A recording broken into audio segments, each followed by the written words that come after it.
ये दृश्य है नाटक सीता बनवास का।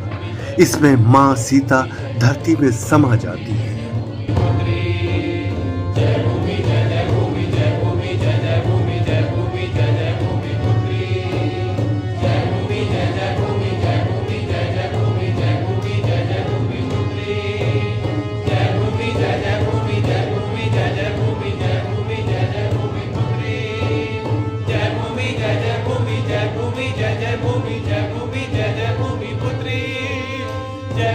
देखने वाले भावुक हो उठते हैं और मंच पर भूचाल आ जाता है।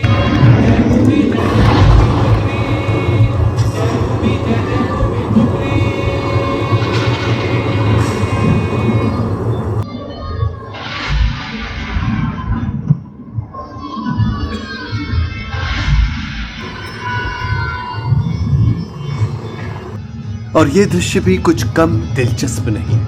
इसमें हनुमान जी की गदा लव कुश के भेजे तीर से नष्ट हो जाती है। ये सब मंच पर एक विस्फोट के साथ घटित होता है। इसी तरह गरुड़ का सांप से युद्ध भी दर्शकों को रोमांचित कर देता है। ये दृश्य रामायण की कथा को मंच पर एक तरह से जीवंत रूप देता है।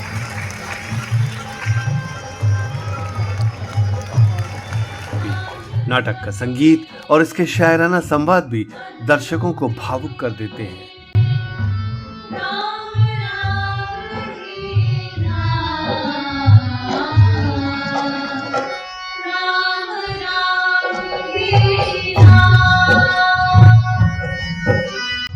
पंद्रह मार्च 2026 की शाम जबलपुर के तरंग प्रेक्षागृह में ये नाटक प्रस्तुत किया गया।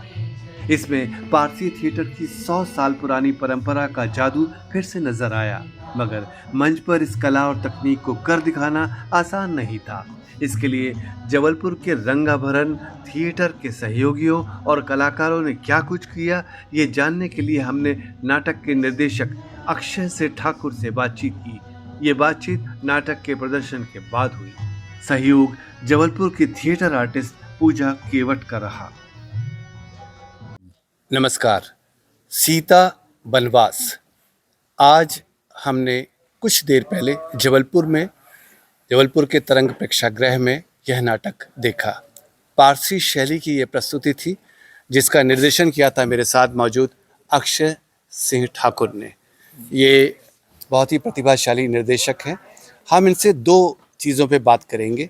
एक, इस नाटक की प्रस्तुति की योजना उनके मन में कब आई, कैसे तैयार हुई, किस तरह से इसका कार्यशाला की गई, और दूसरा इसकी तकनीक, जो पारसी शैली की बहुत विशेषता है, जिसमें संगीत और काव्यात्मकता, लेकिन उसके साथ में कुछ ऐसी बातें जो आपको अचंभित करती हैं। वो पर्दे की तकनीक कह सकते हैं उसको। वो अलग किस्म का जादू जो पैदा करता है, वो ऐसी रस्सियों का काम, ये सब आज हमें देखने मिला। तो मैं इन्हें सबसे पहले तो बधाई देता हूँ अक्षय जी। और आप ये बताइए कि आपके मन में ये योजना कब आई थी कि मैं सीता बनवास ज़रूर करूँगा? सर, ये 2018 में हम नाट्य विद्यालय में जब छात्र थे, तो वहाँ पे मैंने आगा हश्र कश्मीरी, उसके पहले मुझे पारसी थिएटर के बारे में बिल्कुल नॉलेज नहीं था और कुछ भी नहीं पता था। लेकिन वहाँ पे जब मैंने आगा हश्र कश्मीरी के वहाँ नाटक पढ़े सारे, उसके बाद फिर जफ़र साहब हमारे साथ काम करने के लिए एमपीएसडी में। हाँ। तो मुझे थोड़ा लगा कि इस शैली में मुझे काम करना चाहिए। हाँ। तो ये 2021 में हमने एक प्रपोजल बनाया और NCZCC में दिया। हाँ। तो वो प्रपोजल 2021 में दिया था, 21 या 22 में। हाँ। वो अभी जाके 2025 में अच्छा, स्वीकृत हुआ। हाँ, हमें वो सैंक्शन हुआ और वहाँ से धनराशि आई। धनराशि का जिक्र इसलिए करना ज़रूरी है सर, क्यों उसके बिना ये तामझाम नहीं, ये संभव ही नहीं हो सकता। नहीं संभव। तो इसके लिए मैं मानता हूँ कि आपकी बात सही है कि अगर जब तक बजट ना होता तो इस तरह की चीज़ें जुटा पाना मुश्किल होता। हाँ सर, ये बिल्कुल तय है। जैसे अगर आप यहाँ ऊपर देखेंगे, ये देखिए पूरे तार ही तार हैं और ये कितना बहुत ही जटिल काम है। हम इस प्रेक्षागृह में शायद आप लोगों ने 8 पर्दे इस्तेमाल किए। 10 पर्दे, 10 कर्टन से। ये मतलब सारे ये जो हैंडमेड पर्दे हैं। हाँ हाँ, ये सारे, ये पिलर्स और ये और बाकी के और भी पर्दे आप देखेंगे बाद में। हाँ, ये सारे हैंडमेड पर्दे हैं, मतलब हाथों से ही बनाए हैं। आप वहाँ रथ देखेंगे कि इतना बड़ा एक घोड़ा आया। हाँ हाँ, बिल्कुल वो तो हम रियल सा जी जी बिल्कुल घोड़ा आया, बिल्कुल वो रथ लेके आया, या फिर नाव आई, या जी जो कुछ भी स्पेशल इफेक्ट्स थे, या फिर जी जी स्पेशल कुछ इवन सेगमेंट्स थे। एक जो अंतिम सीन है, सीता जी जब भूमिगत हो जाती हैं, जी जी जी जी जी जी, तो यहीं पे। इसी स्टेज पर दर्शकों, जैसा कि आप देख सकेंगे हमारे वीडियो में और चित्र में भी, कि इसी में वो भूमिगत हो जाती है और इस पर दर्शकों की बहुत तालियां आती हैं और ऐसे दृश्यों को देखकर, और इसी में जाकर पता लगता है कि पारसी शैली कितनी बिल्कुल सर। जीवंत थी। आज से 100 सवा 100 साल पहले 1853 से प्रारंभ हुई और 1925-30 के आसपास, आज़ादी से पहले तक तो एक बहुत बड़ा इसका कमर्शियल थिएटर का काम कार्यकाल रहा। कला और तकनीक दोनों का इसमें अद्भुत समायोजन देखने को मिला पारसी थिएटर की शैली में। मैं आपसे ये जानना चाहता हूँ कि जो आपने कहा कि 10 पर्दे आपने इस्तेमाल किए, एक वो मच्छरदानी जैसा पर्दा था जिसमें हाँ, आपका नेट कर्टन। जिसमें ड्रीम सीक्वेंस हुआ, इस सर सब जैसे ये जो स्पेशल इफेक्ट्स थे, पर्दे के पीछे वो गायब हो जाना, नज़र आना पर्दे के पीछे से, या फिर हनुमान का गदा उल्टा हुआ आना, और इनका तीर से गदे गदा को फूट जाना, और उसमें आग भी लगती है वैसे, लेकिन इसमें हमने को शायद मनाही हाँ थी। सर, यहाँ आग का हमने यूज़ नहीं किया, वो हाँ हम पूरा हाँ आग लगा के कर सकते थे, लेकिन यहाँ पे हाँ उनके नियमों के हिसाब से हमने यहाँ पे काम किया, तो हमने उसको ब्लास्ट नहीं किया। दूसरा वो सांप और गिद्ध की लड़ाई होना, या फिर हनुमान जी की शुरुआत में एंट्री होना, हाँ हाँ ये बहुत सारी अद्भुत थी वो। चीज़ें। हाँ उड़ते हुए से नजर आ रहे हैं हाँ दर्शकों को हाँ, कि हनुमान जी उड़ते हुए चले आए हैं। चिड़ियों का निकलना, हाँ चिड़िया है, ये हार का भी आना है। हाँ हार का आना है, लवकुश के गले में जब वो तीर चलाते हैं, तो ये सारी स्पेशल इफेक्ट्स के लिए हमारे साथ सुरभि थिएटर कंपनी, जो कि 200 सालों से काम कर रही है लगभग, हैदराबाद में, इनका पुश्तैनी काम है। हाँ इसमें कई हाँ, सुरभि परिवार का कॉलोनी पूरा बसी हुई है। पूरा परिवार और पूरे काफी लोग इसमें जुड़े हुए हाँ हैं। हाँ हाँ सर, जी जी बिल्कुल। और हैदराबाद में मास्टर्स थिएटर में जब मैं मास्टर्स कर रहा था, उस दौरान मेरा इनसे जयवर्धन संपर्क अन्ना हुआ। और हाँ इनसे संपर्क हुआ, और बस मेरे एक आग्रह पे चले आए। ये चले आए, और इन्होंने, इनके बिना ये सारी चीज़ें हो नहीं पाती, क्योंकि हम लोग नौसिखिए हैं जी अभी, जी हमें नहीं, पता नहीं है कि वो कैसे चीज़ें जी बनेंगी, जी जी होंगी। और ये नाटक हो पाया तो ज़फ़र संजरी सर के कारण हो पाया। जी बेशक। वे मेरे गुरु रहे हैं मध्य प्रदेश नाट्य विद्यालय में, और मैंने जो तालीम पाई है, ये सब उनकी ही देन है, ये गुरु उनका ही, प्रसाद है ये, आज हाँ जिसके ये उनका पुण्याई ही आपने आज। आशीर्वाद है। हाँ। और मैं सच बताऊं हाँ तो जब मैंने ये नाटक करने का सोचा, और फिर बाद में जब मैंने ज़फ़र साहब से ये बोला कि मतलब बोलना चाह रहा था कि आप इसका म्यूज़िक करें, तो मैं बड़ा हिचकिचा रहा था कि मतलब ज़फ़र सर से मैं कैसे बोलूँ, वो मेरे गुरु रहे, कि आप मेरे निर्देशन में वो कीजिए कि मैं आपके मतलब जूतों में पाँव डाल रहा हूँ। लेकिन वही बात कि वो काफ़ी बड़े नहीं, आदमी वो हैं, बहुत सहृदय हैं। उन्होंने बिल्कुल वो कहा। और बहुत अच्छी बात ये थी कि अगर मैं उनसे कुछ बात करता था कि सर ये ऐसा ऐसा नहीं हो रहा है, तो वो उस चीज़ को मानते थे। कभी उन्होंने मुझे ऐसा बिल्कुल नहीं, बड़ी उदारता से हाँ कि तुम बनाया। मेरे स्टूडेंट हो टाइप का ऐसा रखा, हाँ मतलब बिल्कुल आपको नहीं। निर्देशक का जो महत्व बिल्कुल है वो बिल्कुल सर, दिया, आपको अपनी एक आज़ादी दी कि आप जो सोच रहे हैं वो म्यूजिक में रिफ्लेक्ट हो। हाँ। और सर जैसे ये पारसी नाटक वैसे होते थे, तो ये 8-8 10-10 घंटे के होते थे पहले हाँ पारसी हाँ नाटक। वो तो अब ये मनोरंजन नाटक का मुख्य साधन था। हाँ, हम 2 घंटे में बड़ी मुश्किल से लेकर आए हैं, ये 2 घंटे में। और इसमें कई ऐसे गाने थे जो कि ज़फ़र साहब की भी फेवरेट थे और मेरी फेवरेट थे। लेकिन वो टाइम ड्यूरेशंस और कुछ कट सेगमेंट्स किया ऐसे गया। थे कि हमने उसको फिर ना चाहते हुए हमें कट करना पड़ा जी उन चीज़ों को, क्योंकि अब ऑडियंस को वैसे आ जाती है। वैसे दिखाने के जबलपुर की इतनी ऑडियंस आपने देखा होगा कि चाहे हमारे पहले का नाटक हो, स्वांग हो, या फिर अभी मतलब ऑडियंस का हमें बहुत प्यार मिलता है सर। हाँ इसमें कोई शक जबलपुर नहीं। में बहुत ही ज़्यादा प्यार जबलपुर के मिलता है। बहुत ही दर्शकों, बहुत ही सुधी दर्शक हैं यहाँ के। सभागार पूरा भरा हुआ था। सभी ने हर एक महत्वपूर्ण संवाद पर, गाने पर और सीन पर, और इसके जो पारसी शैली के पर्दों का जादू था उसको लेकर बहुत तालियां बजाई, बार बार अपनी गर्मजोश प्रतिक्रिया दी। और यहाँ पे एक बात और कहना चाहूँगा कि ज़फ़र संजरी जो आपके गुरुजी हैं, जिनकी वजह से आपने कहा कि ये नाटक हुआ, दर्शकों, ज़फ़र संजरी उन गिने चुने 3 या 4 लोगों में से शामिल हैं जो आज पारसी शैली के जानकार हैं भारत में। एक हैं अनु कपूर साहब, दूसरे हैं रंजीत कपूर साहब और इनके रघुवीर यादव साहब बिल्कुल, बिल्कुल। और अब ज़फ़र संजरी साहब। ये लोगों ने बहुत काम भी किया है अपने अपने स्तर पर। ज़फ़र साहब ने ही शायद 27 से अधिक नाटकों का निर्देशन किया है। हाँ, तो उनका संगीत होना भी एक बड़ी बात थी।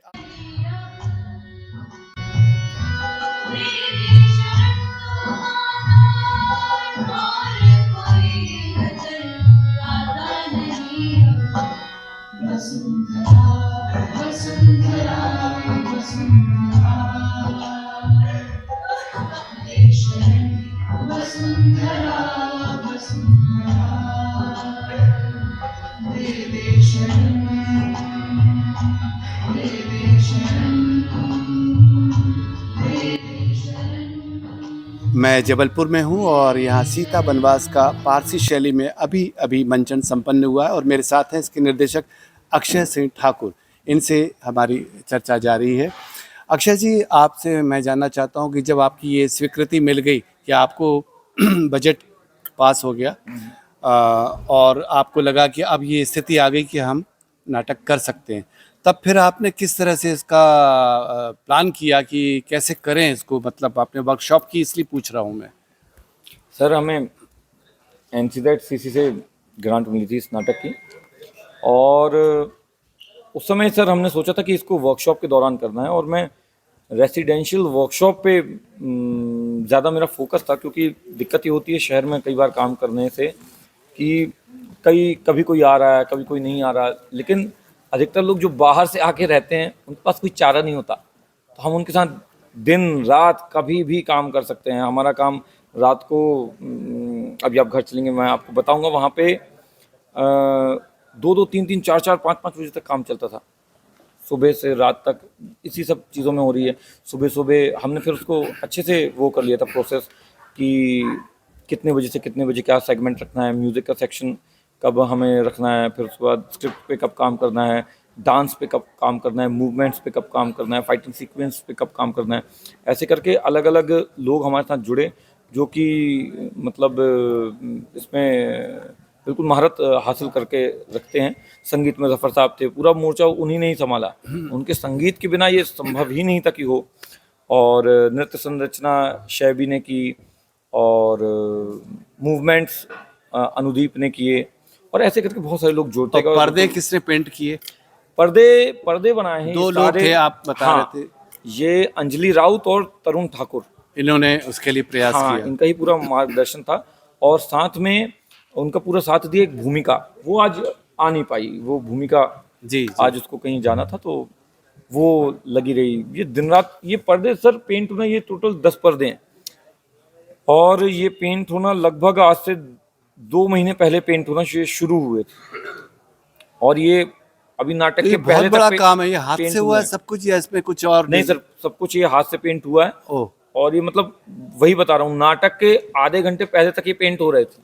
ओहो, बहुत बड़ा काम था ये तो। बहुत सर, ये सर ऐसे बहुत काफी बड़ा शेड्यूल था ये और उन्होंने बहुत मेहनत की, इसका मतलब ये। हाँ सर ये हमें पूरा अरेंजमेंट करने में ही लगभग 2 दिन लग गए। हाँ जी। उसमें भी वही पर्दा खुलने के जस्ट पहले तक चीजें बन ही रही थी और चल ही रही थी। जी। एक और बात थी कि जो संगीत था, संगीत पक्ष में क्लासिकल संगीत का भी बेस था। बिल्कुल सर। तो वो चूंकि कलाकार तो मेरा ख्याल है कुछ नए भी होंगे इसमें कि सब तैयार कलाकार थे, ऐसा तो नहीं रहा होगा? लगभग नए कलाकार हैं, लगभग सर सारे नए ही थे, पहली बार आए हैं। और सर मैं आपको बताऊं, मैं भी बिल्कुल नया था, ये मेरे द्वारा निर्देशित पहला पारसी प्ले है। हाँ वो तो है। और आपके ये जो नए कलाकार जैसे आपने बताया, तो इन्होंने फिर इतनी तैयारी कैसे कर ली इतनी जल्दी? 45 दिन भी, शुरू के 15-20 दिन तो बहुत बेसिक चीजें समझने में चली जाती है। हाँ सर, ये वही मैं आपको बता रहा हूँ कि ये उनके लिए भी नया था, मेरे लिए भी नया था, क्योंकि मैंने नाट्य विद्यालय में ज़फ़र साहब के निर्देशन में इस पे काम किया हुआ था और मध्य प्रदेश नाट्य विद्यालय से निकल कर भी ज़फ़र साहब ने मुझे 2020 में अपने साथ उन्होंने बुलाया मुझे ग्वालियर में जहाँ पे अयाज खान, अयाज ने किया था। हाँ अयाज खान लैला मजनू। लैला मजनू कर रहे थे और मैं उसमें उनके साथ ढोलक पर संगत दे रहा था। अच्छा, जफर सर हारमोनियम पे थे और मैं ढोलक पर था। तो वहाँ उसके लैला मजनू के लगभग हमने 5-6 शोज किए, श्री राम सेंटर वगैरह दिल्ली में भी किया, आए भारत थे में आप किया। वहाँ पे दिल्ली? जी जी जी सर। तो वहीं से मतलब ये पारसी थिएटर मतलब करने की इच्छा जागी, वहाँ से कीड़ा काटा। तो जब से सोचा था कि करेंगे करेंगे, तब से अब जाके वो संभव हो पाया। बड़ी मुश्किल से संभव हुआ सर, नहीं, लेकिन बधाई अच्छी बात है आपको, हो गया। बधाई आपको। आज दर्शकों ने बहुत इसकी प्रशंसा की, सराहना की, अपनी करतल ध्वनि से बार बार एक एक दृश्य को आपके वो किया। मैं आपको एक चीज़ और बता दूं दर्शकों, इन्होंने हाल ही में अपना स्वांग जस की तस नाटक राष्ट्रीय नाट्य विद्यालय के भारत रंग महोत्सव में प्रस्तुत किया। इससे पहले मेटा में भी आपने प्रस्तुत किया और मेटा में आपको बहुत ही प्रतिष्ठित सम्मान मिले, आपको अवार्ड्स मिले। सर मेटा एक बहुत बड़ा प्लेटफॉर्म है, हमें पता भी नहीं था। और मतलब वहाँ हमने स्वांग भेजा था और वो हमारा पहला ही नाटक का वीडियो था, बिल्कुल रफ।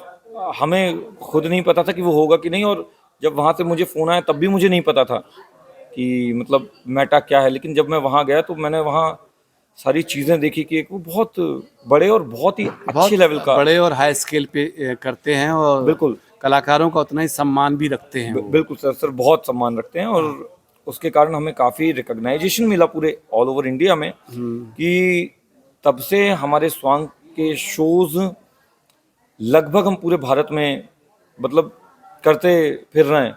जी अभी इस दौरान सीता वनवास के दौरान हमने 3-4 जगह शोज़ के लिए मना करना पड़ा हमें जी कि जी। हम नहीं कर पाएंगे क्योंकि अभी हम सीता वनवास में लगे हुए हैं।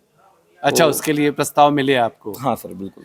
हाँ, तो दर्शकों आपको बता दूं कि महिंद्रा ग्रुप्स की जो मेटा का काम है, जो सालाना अवार्ड्स करते हैं और उसमें 400 से अधिक मेरे ख्याल है देश भर की प्रविष्टियां आती हैं, उनमें से चुना गया था इनका नाटक। एक बड़ी बात थी। और एक बात पूछना चाहूँगा कि जबलपुर को बड़ी आशा भरी नज़रों से देखा जा रहा है और ख़ास तौर से आप जैसे युवा रंगकर्मियों की जो नई तरह से अब करने की प्रयास कर रहे हैं, पूरा दम लगा रहे हैं। आप जबलपुर के रंगकर्म के बारे में, यहाँ के रंगमंच और यहाँ के कला गुरुओं के बारे में क्या कहना चाहेंगे? यहाँ के दर्शकों के बारे में तो आपने कहा ही। सर जो कुछ देना है वो यहाँ के गुरुओं की देना, चाहे हमारे गुरु वसंत काशीकर जी हैं, जी, मतलब थे विवेचना के। हाँ जी जी, वसंत काशीकर दादा, अरुण दादा, तपन दादा, सीताराम दादा, संजय दादा, संजय गर्ग, और तमाम सारे मेरे सीनियर्स हैं, चाहे संतोष भैया, दविंदर भैया, जी और जितने भी मतलब सीनियर्स हैं, बॉबी भैया, ये सब लोगों के साथ काम करने का ही नतीजा है। एक बहुत अच्छी बात सर ये है कि आप जितने सारे डायरेक्टर्स के साथ काम करेंगे उतना ज़्यादा आपको अनुभव प्राप्त होगा, मतलब सबसे कुछ ना कुछ सीखने ज़रूर मिलता है। मैंने नाट्य विद्यालय में काम किया तो वहाँ जितने भी टीचर्स आया, मेरे गुरु बापी दा, सूर्यमोहन सर, और फिर वहाँ पर हैदराबाद यूनिवर्सिटी में कन्हैया दा, राजीव सर, सत्यव्रत राउत, उनके साथ लगातार काम करता रहता हूँ, निरंतर जुड़ा रहता हूँ। तो सर उनसे सीखने का जो चीज़ें हैं वो चलती रहती है। जैसे यहाँ पे जब मैं डायरेक्ट करता हूँ तो मैं सर एक्ट नहीं कर पाता, ये सारी हाँ, चीज़ें ये तो फिर मेरे गुरु पूरा कर देते हैं कि वो मुझे बुला लिया, मैं सत्य सर के साथ लगातार यहाँ वहाँ काम करता रहता हूँ। कन्हैया दादा मुझे हर थोड़े समय के बाद बुला लेते हैं काम करने के लिए। जी जी सर ऐसे करके काम चलता रह रहा है। जी जी जी। तो आप मानते हैं कि हमारा जबलपुर जो है उसमें एक ऐसा माहौल है जो एक अच्छे रंगकर्म के लिए ज़रूरी आवश्यक है। अंत में मैं आज इस बात के लिए भी बात कहना चाहूँगा दर्शकों, हमारे जिस प्रेक्षागृह में हम बैठे हैं वहाँ पे मध्य प्रदेश विद्युत मंडल परिवार ने इसको आज एक लिफ्ट की सौगात दी है। हाँ सर। और आपको यहाँ पे ये मंच और ये प्रेक्षागृह कैसा लगता है, इसके बारे में 2 शब्द कहें और इसके बाद हम सर इजाज़त देते ये हैं। जबलपुर का सबसे अच्छा प्रेक्षागृह है। तरंग प्रेक्षागृह हाँ सर। दर्शकों। और दूसरी बात, जब हम ये शो हमने, ये केवल रंगाभरण का शो नहीं था सर, ये एमपी पावर मैनेजमेंट के संयुक्त तत्वाधान में हमने किया है। बेशक, हाँ। इतना बड़ा मंच उन्होंने हमें दे दिया, और चूंकि हम उनसे जुड़े भी रहते हैं, मैं उनके साथ लगातार काम भी करता हूँ, उन्होंने 1 रुपये नहीं लिया हमसे। इतने बड़े मंच का आप सोच सकते हैं। बहुत कि ये मतलब बहुत बड़ी बात है बहुत बड़ी बात है ये, बहुत मतलब हम तो उनके शुक्रगुजार हैं कि मतलब मैं क्या ही बोलूं उनके लिए, उनके बिना ये संभव ही नहीं है। और आज लिफ्ट का भी हाँ, ये बुजुर्गों के लिए बहुत अच्छी चीज़ हो गई, क्या कई लोग ऊपर चढ़ नहीं पा रहे थे, जी। तो हमारे तो बहुत बहुत धन्यवाद, आज आपका मैंने समय लिया और इतनी अच्छी बातचीत हम कर पाए। आपको एक बार फिर से सीता बनवास उसको पारसी शैली में प्रस्तुत करने के लिए बधाई। थैंक यू, धन्यवाद। धन्यवाद। ले जाओ संसार से मुझे, बस इतना उपकार करो। डूब रही हूँ दुख सागर में, आओ बेड़ा पार करो।